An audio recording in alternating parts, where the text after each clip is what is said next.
Hello and welcome to another Maths Cure video. So today we're looking at the first lesson in our chemistry series, and this is section 1, lesson 1. And today's topic is states of matter. So let's get started.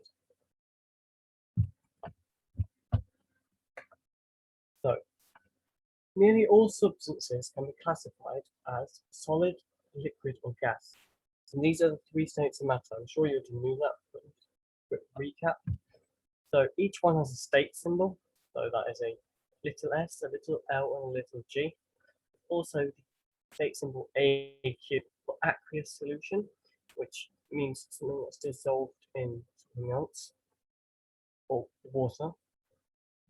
Okay, so kinetic theory of matter is something you should understand. So it means that all substances are made up of extremely tiny particles.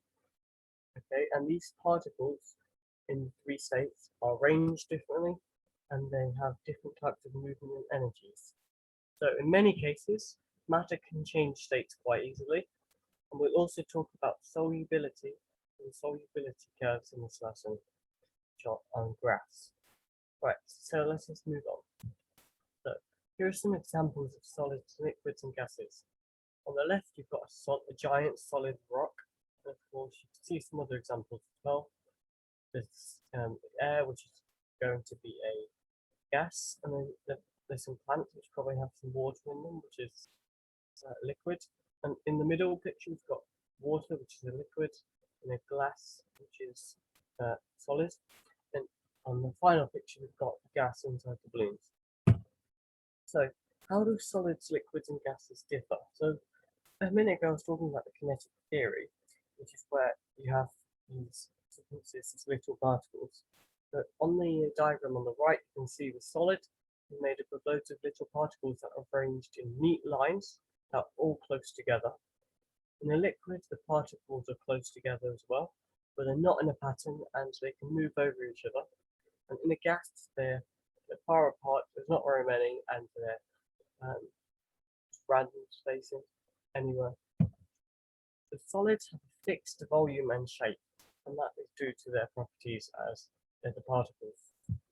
Liquids have a fixed volume but no definite shape, so they can take up the shape of the container that they're in.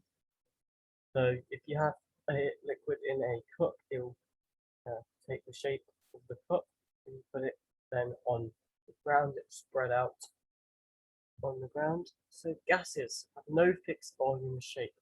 They spread out to fill whatever container or space they're in. They can spread out to fill whatever container they are in. So it's important to note the properties of solids, liquids, and gases. So why do solids, liquids, and gases behave differently? Well, the reason that solids, liquids, and gases behave differently is by how they move. So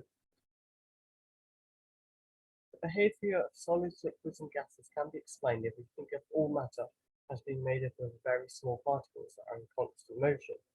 This idea has been summarized in the kinetic theory of matter. So in solids, the particles are held tightly together in a fixed position. The solids have definite shape. So you can see the solid on the left here.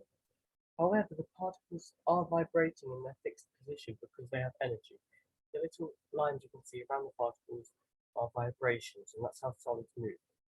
So in liquids, particles are held tightly together but have enough energy to move around, so they are the lines again.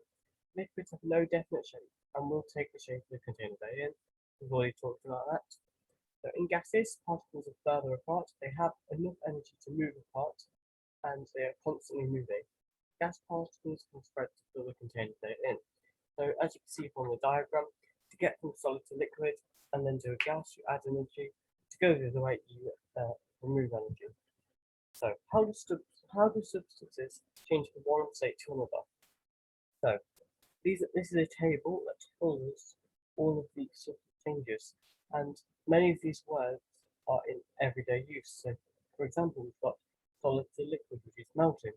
Solid to gas, that is not very common in everyday language. Sublimation, it's important to know.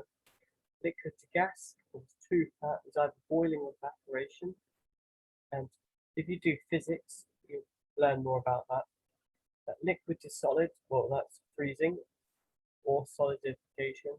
Freezing is more common. Gas to liquid, condensation, might talk about that.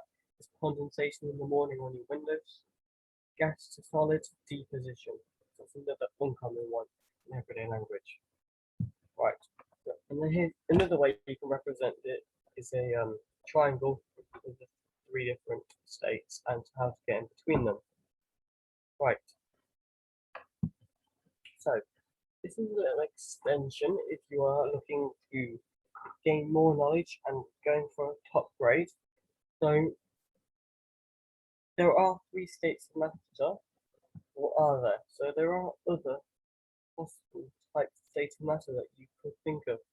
So yeah, these states of matter have properties of more than one. So like they have some properties of solid and liquid, so we don't know what to put them in. So for example, you've got liquid crystals, which are commonly used in displays in computers and TVs. Within particular temperature ranges, they have the property of a liquid, so that is they flow as liquid, but also as a solid, so they're arranged in a particular pattern and cannot rotate. Or you could have a superfluid, so when some liquids are cooled to a very low temperature, they form a second liquid state described as superfluid state. Liquid helium at just above zero has absolute zero, so it's a temperature. So liquid helium at just above absolute zero has infinite fluidity. I'm not sure how to pronounce that. And will climb out of its container. And then we've got plasma, which is ionized gas. And that is gas that exists at high temperatures and it has special properties like it can conduct electricity. So if you are looking to get a top grade, it's important just to know about this and maybe think about some examples. So let's continue on with the lesson. What is diffusion? So this is the next part of our lesson. We're moving on from states of matter to diffusion. So it is also important about thinking of little particles. So diffusion is the passive, so passive means without energy, doesn't require energy, movement of molecules in a high concentration, so where there's lots, through a membrane, which could be a cell membrane, it could be an artificial membrane, into an area of low concentration. So you can see on the left, we've got it could be juice and water, all in one area, and it spreads out random motion. Then if you think about when you make a cup of tea, so you put the tea bag in, you squeeze this solution to get some tea out, and then you put some milk in. Before you, well, let's see if we put them. So the milk will spread out by itself, even if you don't use a spoon, it takes longer. Then maybe you should just have a go at that just to see diffusion in action. So in our second picture, we have gas spreading out through a jar, and same with the third one. So solution vocabulary. So now we're moving on to solubility and solutions. So this is some words you need to know. So a solution is formed when a solid, known as a solute, so that's one important term, solute, dissolves in a liquid, known as a solvent. So that's another important term. We've got two important terms so far, solute and solvent. And solute is the solid that dissolves in the solvent, which is the liquid. So the solubility of the solid, which is solute, is defined as the number of grams. You might want to write down this definition. The number of grams of that solute that dissolves in 100 grams of solvent at a particular temperature. So basically it just means how much of a solid you can dissolve into 100 grams of a particular liquid at a certain temperature. So a solution is saturated, so another special word, saturated, when it is completely, when you can't dissolve anything else into it. If you keep putting, I don't know, sugar into your tea, and it keeps dissolving, once no more dissolves, your tea is saturated. So here is a solubility curve. As you can see on the y-axis, we've got solubility, so how well you can dissolve substance in, and that's in grams per 100 of water.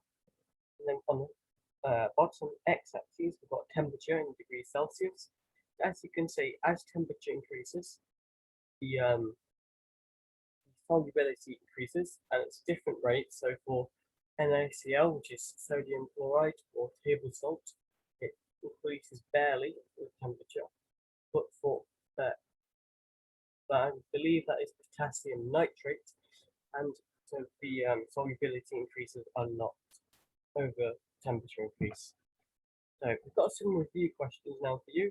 Get a piece of paper out and write down answers to these questions over the lesson that I've been in for the lesson. Okay, so here are the 5 questions. Sorry, 1. What is the change from gas to solid called? And you can rewind the video if you need to find this. 2. Define A, solvent, B, solute, C, solution.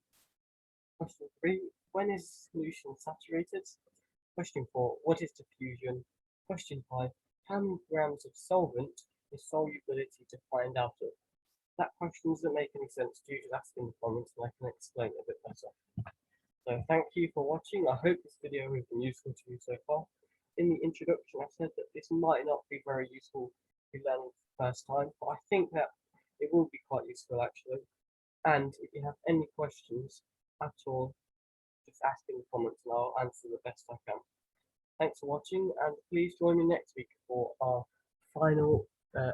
second video in this series. Goodbye.